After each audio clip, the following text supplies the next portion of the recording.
Hello students, प्यारे बच्चों।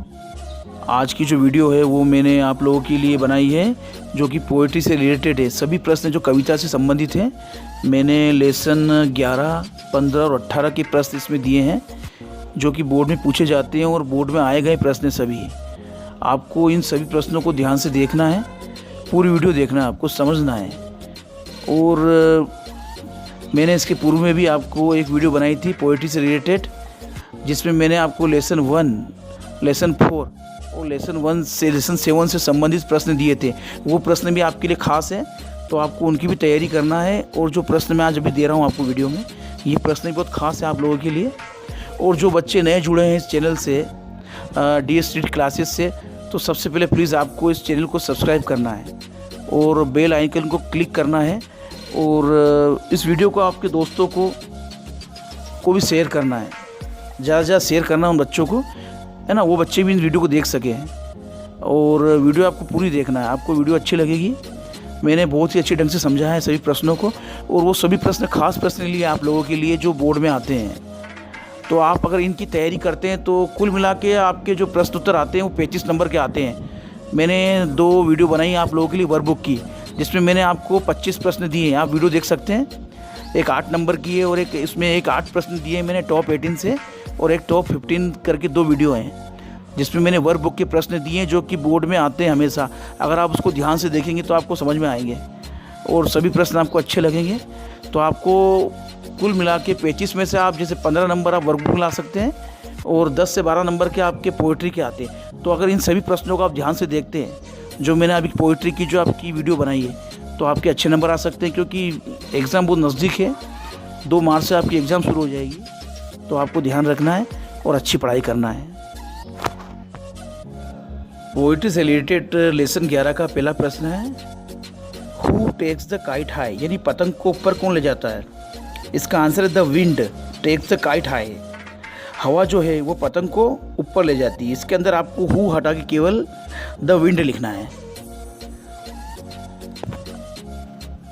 अगला प्रश्न है, what does the wind always do, यानी कि हवा हमेशा क्या करती है। इसका आंसर है द विंड ऑलवेज ब्लोज, हवा हमेशा बहती रहती है। तीसरा प्रश्न है, how does the wind work, यानी हवा किस प्रकार कार्य करती है। इसी प्रश्न को परीक्षा में दूसरी तरह से पूछा जा सकता है, what are the types of works of the wind as describe in the poem, यानी कविता में इसका जो वर्णन किया गया है कि वायु के कितने प्रकार के कार्य हैं। तो इसका आंसर है the wind tosses the kites and blows the birds in the sky, यानी जो हवा जो होती है वो पतंग को ऊपर उठाती है और पक्षियों को आकाश में उड़ाती है। एंड इट ऑलवेज ब्लोज, और हमेशा बहती है। चौथा प्रश्न है, what does the poet want to know about the wind, यानी जो कवि जो है वो वायु के बारे में क्या जानना चाहता है।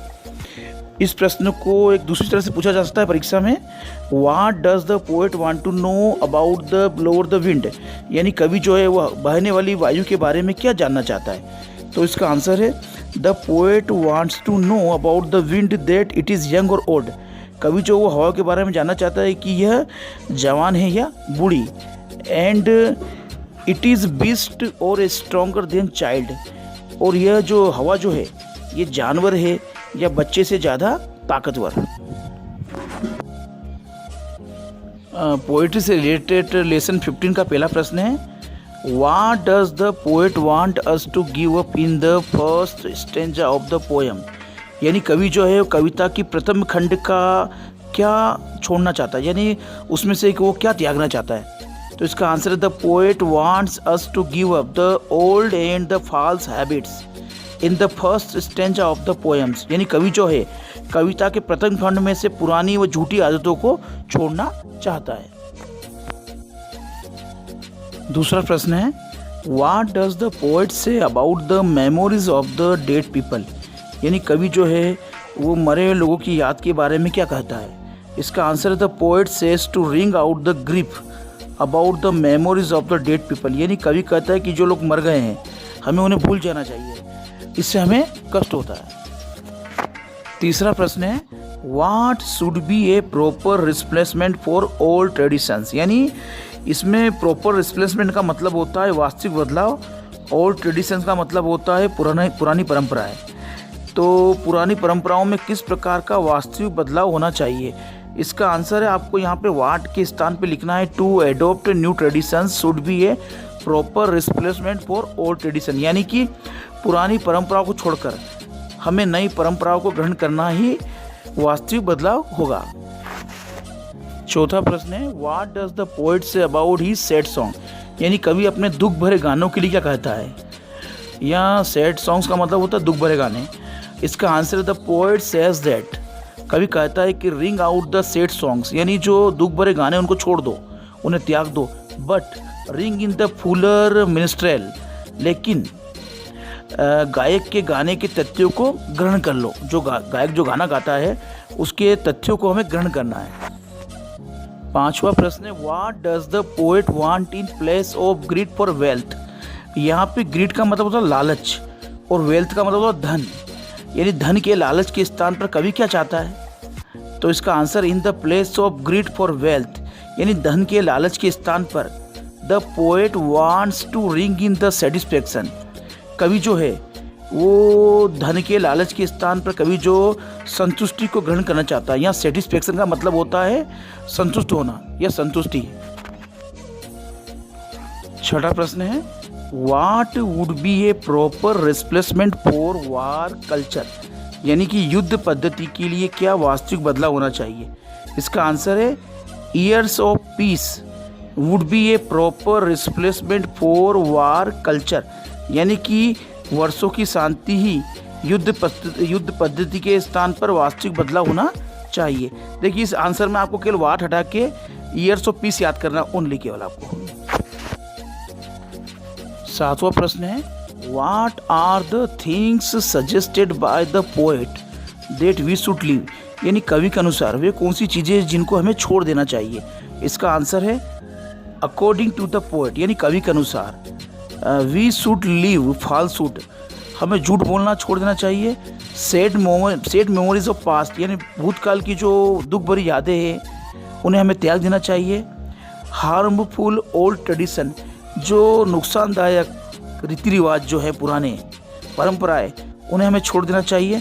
सिंस पाप, ग्रीड लालच, इटीसी इत्यादि को हमें त्याग देना चाहिए। लेसन 15 का ये लास्ट प्रश्न है what things should be adopted in our life according to poet, यानी कवि के अनुसार हमारे जीवन में हमें क्या ग्रहण करना चाहिए। तो इसका आंसर है अकॉर्डिंग टू द पोएट, यानी कवि के अनुसार we should be adopted in our life are truth, यानी हमें अपने जीवन में सच्चाई को ग्रहण करना चाहिए। पीपल्स वेल बीइंग, यानी हमें मानव कल्याण के कार्य करना चाहिए। नोबल वेज ऑफ लाइफ, और हमारे जीवन की राह कैसी होना चाहिए, उच्च होना चाहिए। प्योर लॉज, शुद्ध नियम, एंड लव ऑफ ट्रुथ, और सत्य का स्नेह, इटीसी ये चीज़ें हमारे जीवन में हमें ग्रहण करना चाहिए। पोएट्री से रिलेटेड लेसन 18 का पहला प्रश्न है व्हाट डज द पोएट से इन the first stanza of the poem, यानी कवि जो है कविता के प्रथम खंड में क्या कहता है। इसका answer in the first stanza of the poem the poet says to quit the books and clear the looks, यानी कवि जो है वो कविता के प्रथम खंड में कहता है कि किताबों को बंद कर दो और अपने दृष्टिकोण को साफ करो। दूसरा प्रश्न है why does the poet want his readers to leave their books, यानी कवि अपने पढ़ने वालों से किताबों को छोड़ने के लिए क्यों कहता है। इसी प्रश्न को परीक्षा में दूसरी तरह से पूछा जा सकता है why does the poet urge the readers to leave their books, यानी कवि अपने पाठकों से किताबों को छोड़ने के लिए क्यों विनती करता है। तो इसका आंसर है द पोएट अर्जेस, कवि विनती करता है the readers to leave their books, अपने पाठकों से किताबें छोड़ने के लिए। क्योंकि the books can provide knowledge and wisdom, क्योंकि किताबें जो होती है वो हमें उपलब्ध कराती है ज्ञान और बुद्धि, but they can not provide the natures love and enjoy, लेकिन वे हमें प्रकृति के स्नेह, है ना, उनके स्नेह व आनंद को प्रदान नहीं कर सकती। तीसरा प्रश्न है, what does the poet say about books, यानी कवि किताबों के बारे में क्या कहता है।